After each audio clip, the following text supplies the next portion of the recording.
Hello and welcome back, Paxians. I'm Altari, the Professional Gamer, and this is the second part of the developer interview series for the Pax Dei Wilderness Alpha. And today is a day that many of us have all been very much so waiting for, and that is the discussion on PvP.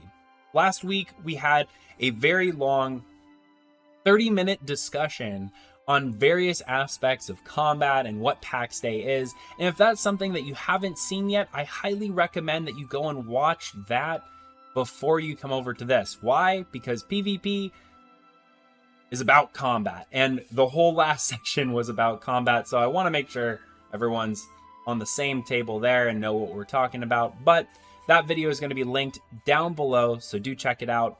And another thing to note as well, when it comes to all of the gameplay footage that is showing in the background, it's important to remind ourselves that Pax Dei is in development. And when I say in development, I truly mean it is an in development game. It is actively being worked on by the developers, and they are constantly looking for feedback from all of us, the players, for the direction that we want the game to go in the future, at least to inform it at the very least. So with that, we have a lot of gameplay footage that's going to be playing in the background. Do make sure you check it out. I tried to include a lot of different footage that a lot of the community was asking questions on leading up until this video.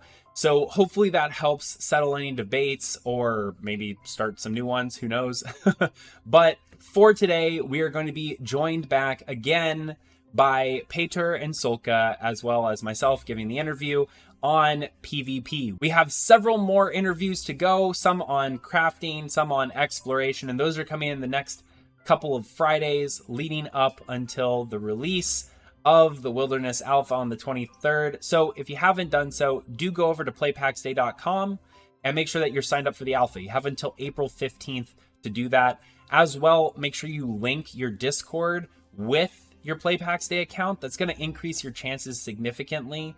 And just to give you a perspective, I think there's around 56,000 members of the official Discord community, and we're going to be inviting 100,000 players into the Wilderness Alpha on day one.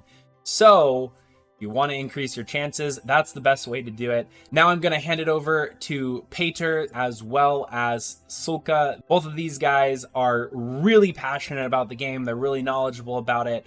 And I just really enjoyed getting the opportunity to interview them. So thanks again, Mainframe, for giving me that opportunity. I hope all of you enjoy. And until the next video, I'm Altari, the Professional Gamer. All right, take it away with the interview. Okay, well, I wanted to now move back into combat, I think. And more specifically, a new part of combat, which is PvP. We up until this point, Alpha 1 it was all PvE, unless you found some way to like get your friends killed by another mob, which isn't really PvP anyways. But can you explain the PvP system and what we can kind of expect in Alpha 2? And then I'll have later questions kind of maybe where we're going with PvP, but for the first couple, we'll just be focusing on Alpha 2. Yep. What is PvP in Alpha 2? So, I mean, part of this, this is like I guess a multi-part answer. We could talk about different things. Like part of the answer is just talk about like some of the combat improvements or like the steps we're taking for combat in general, which affect both PvE and PvP. Because we have one overarching goal is that we actually don't have like two very separate systems where like you need objectively like completely different gear for PvP than PvE. Of course, people will like, however the meta kind of course there will be like some things you prefer to wear in PvP and in PvE. But if you're just geared for one, you should be able to partake in the other without like kind of terrible drawbacks. So since Alpha 1, we changed kind of how the hotbar for your like special abilities and spells works. So there's like a new separate hotbar for that, apart from your like item bar basically, and that is the extension of inventory.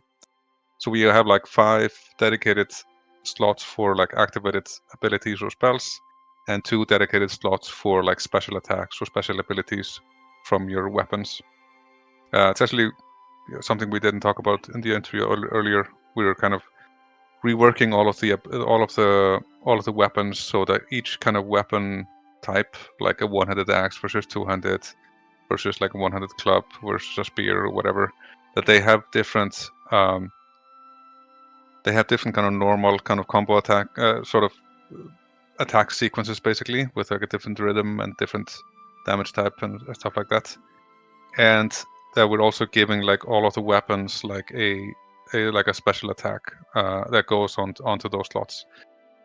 When you like craft like a much higher, like a relic version basically of a sword, it would just have a much more like unique or powerful version of it.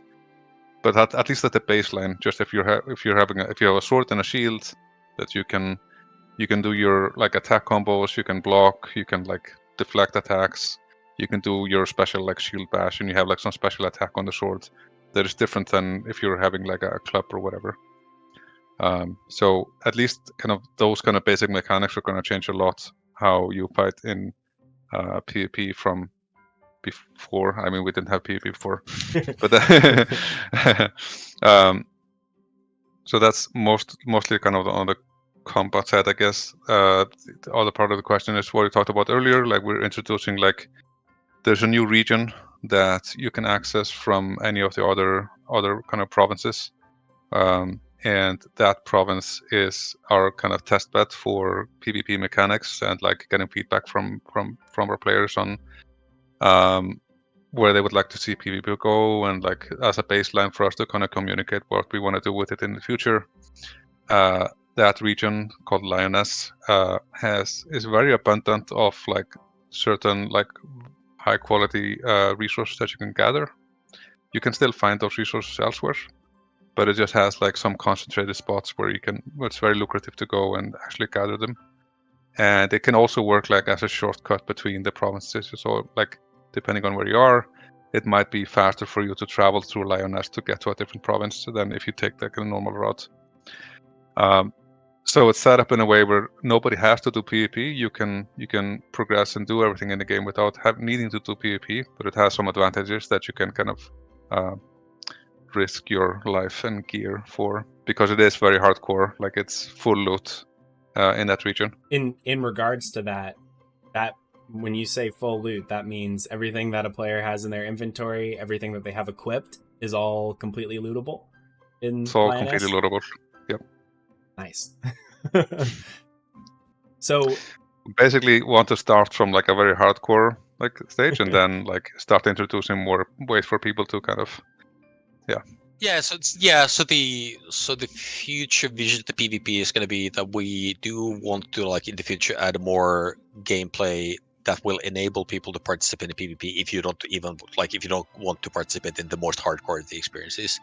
So PvP probably is going to be expanded to some of the other areas of the world, and there's going to be like ways in which you can kind of like participate in the effort of your clan, like some of the clanmates like doing PvP, even as a casual player. So, but like if you want, something basically. if you want to, yeah. So we do want to still like retain the ability for players to control whether they want to participate in PvP or not, because we know, if you look at MMO players as overall, like there's a small group of people who think like PvP is the best in the world and like they enjoy that the most, and we want to cater for these people. Simultaneously, there's a much larger group of people who kind of like want to dabble in PvP if they feel comfortable about the level of engagement that they do, and with the PvP that we have in the alpha doesn't cater for this group of people that much, because as Peter said, it's very hardcore as it is now. And that's the part of the PvP that we're going to be putting into the game later once we've made sure that the core PvP system actually works. And so that's not in alpha. We'll start to work on that once we start getting meaningful feedback from the players. So in terms of the like value proposition for players as they're going into Lioness, when you're in PvE, if you get killed by the boss at the end of the dungeon, you can still at least try to recover your gear, right? But in Lioness, it's not that at all. If you get killed by another player, it's gone, right? Well, it depends on that player. They might choose to not Sell take it all. back. Or not take it all.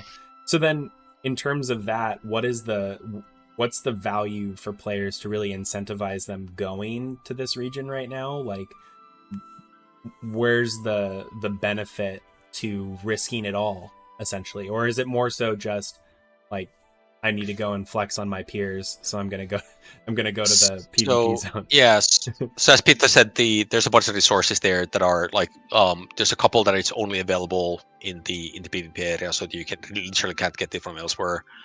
And in terms of the iron economy is obviously very important for PvEers, and Lioness is a source for pure iron. So manufacturing anything out of iron is a lot more effective if you get your hands on that, because it allows you to skip a lot of the refining processes. So for any crafter, like actually like being able to do a run there, like to pick up the pure iron, like it should be a faster way to get some of the high-end gear. So I know a lot of players are going to want to test out the PvP content in the game, and this might be a little bit more of a difficult question to answer because it's presuming players' actions, but there are really 4 entry points to Lioness, right? What does the team over at Mainframe think about how players are going to interact? And, I already know a lot of current alpha testers have chosen to focus really on the areas near where the PvP zone entrances are. Are there any plans to try and balance that out in the world in the future? Or are you more so looking for feedback on how that kind of plays out right now? Because I could picture a lot of players just being like, all right, this is the closest point I can get to. Yeah, so we're fully expecting that this is very hardcore, so there's be plenty of ganking to get access to some of the most valuable resource. Like it is going to be beneficial to actually like delve a bit deeper into the area, and but yeah, like it's very, very risky as it is right now. So like please be aware that the risk reward threshold is considerably high in this area of the world. Cool. And yeah, so we want to get the feedback. Awesome. Cool. And going more on to just like the balancing of PvP and all of that right now as well, there does exist a lot of different ranged combat options in game right now. Where do you see the balance coming in PvP for ranged combat? Because as it stands right now, there's not really that many options for closing distance, and you really can only move as fast as you can sprint. So if a bow player can outrun you, then they can just keep hurting you. Is there any ideas for balancing that, or how that'll work in the future? Related to this also, there's one caveat to when I was talking about the kind of PvP versus PvE gear. Right now there are a few like hard crowd control abilities in the game, like spells that you can get access to, and we haven't yet like added sort of mitigation chance to these status effects. We only have mitigation for damage, and until we do, like the long duration crowd control effects like mesmerizes and stuff like that actually should not work in PvP, because they would be just completely overpowering. But there are still like shield bashes where you can like stun in PvP and stuff like that, which might help a little bit with. But of course, you need to close the gap to actually stun people. When it comes to the ranged balancing in general, I mean the bow. The bow is of course like quite skill based. You could block or sidestep like arrows that are incoming. So if you manage your stamina better than the enemy that you're trying to chase down, or if you have better foods, for instance, to have much better like stamina, there shouldn't be any reason why you wouldn't be able to like catch up with them and catch them kind of. But then there's like at least 1 or 2 like pretty powerful kind of ranged spells that you could do to damage them as well. So yeah, we're looking to balance that better, probably before Alpha 2, but at least based on feedback. Okay. And then I know that this is the current iteration of PvP, but where do you see PvP going in the future? I know we previously talked about how the areas where players can kind of get involved in PvP will be expanding. But where is kind of your future vision of PvP as a whole going towards, and what can we expect to see in future versions of the game as like early access is coming up and all of that? How much should we So what do you think? just to set like timing wise to set expectations, there's a lot of systems that we need to make sure that they're better before we get to like expand significantly PvP. So please don't expect any the bigger PvP stuff to land like very soon. That's not gonna happen. So I guess the way to maybe talk about the PvP like the future is gonna be right now, like if you go into the PvP like or Lioness, you're probably going to be going in a like small group, and it's going to be like fun that you can have within your clan, but there's no bigger context to what you're doing. The features that we do want to start adding in is like ones where there's a greater social context to all the PvP. So you actually do want to do something purposeful as a clan, and you might actually want to like have multiple clans to join together to do something like in an even bigger group. So instead of being like a small scale skirmish gameplay thing, actually it's going to be expanded into something that you actually like might have like a whole like multiple heartlands worth of players be doing something together that they should ideally feel is very meaningful, and given that this is PvP, they're in conflict with some other group that might be even living on another province. Yeah, I mean, and without necessarily mentioning any kind of detailed kind of first steps, like just kind of thematically to think about like where it would be going is exactly kind of what Suka is saying, and that would involve also like positions of power that people get put into, like knights and barons, and kind of like a feudal structure that can emerge where these entities are kind of working together and against each other for greater benefits that can be and all of this again, as with all the gameplay features, like this needs to be something that is controlled by the players, that this is something you as a player choose to do in your clan, and like you're in control over how the structure works. We're not going to be making a system that has rigid rules for how people are appointed or like how the structures come about. This needs to be something that is truly social, and like the player population on the world actually gets to have like full control over like how this plays out for them in that world. Cool. And I guess kind of one final question.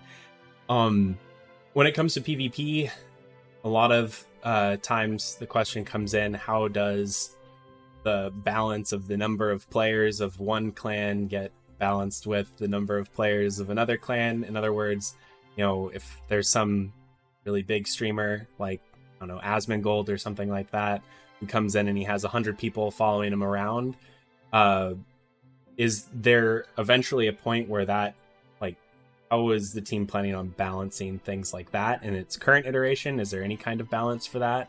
Just complete overpowering in numbers? Or is that something that we should look for more towards in the future? I mean, that's something. So this is not something that, like, Lioness is a very simple kind of implementation of this, and it does not attempt to address any of these things, and it actually shouldn't try to address any of these things. Lioness is just a very, very dangerous place where people are not under the protection of their deity, and you know, they can engage in each other in combat. So if there's like 100 people that are like roaming Lioness, then there's 100 that's people just a very roaming Lioness. and there are 100 people roaming Lioness, and it's a very dangerous place to be at right now. Okay. But we don't see that as a big problem for Lioness in its current implementation either, because yes, even though there are like it's not going to stop people from being able to progress into what they want to do, because the resources that are pretty lucrative there, you can still find them elsewhere, and a lot of people are going to be farming them outside of Lioness anyway, because that's what they opt to do. For like future stuff that we were kind of alluding to with like these positions of power and like clans fighting to, like, you know, working together for like some greater goals. The problem we mentioned is like a very valid problem, especially for any kind of like structured PvP fight where like a zone can only have certain number of people on either side. So that is like one of the big considerations that go into making any kind of like structured PvP situations in the game. Yeah. But for any of the open world stuff, like Lioness or any kind of open world skirmishes or whatever that will come later, they would not attempt to address this, I think. Cool. And then in terms of Lioness as well, it's a very much so smaller map too, right, than what we're used to in the other maps. What's kind of the thought behind making it that small? Is it really just to push kind of player interaction in that way, or are there some other thoughts in that? It is, but if it's even it's smaller, like the Heartlands and the Heartland provinces are very, very large, and it's like you don't have any mounts, so it's actually it is still like fairly time consuming to like,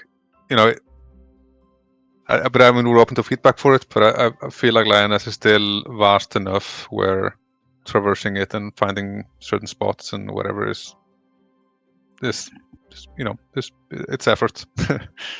Yeah, I mean, if we had made it the same size of the other provinces, then it would be huge. So imagine trying to find another PvPer in a like land area that is like 100 square kilometers. So you just like would be very frustrated trying to find anybody in that area. So yeah.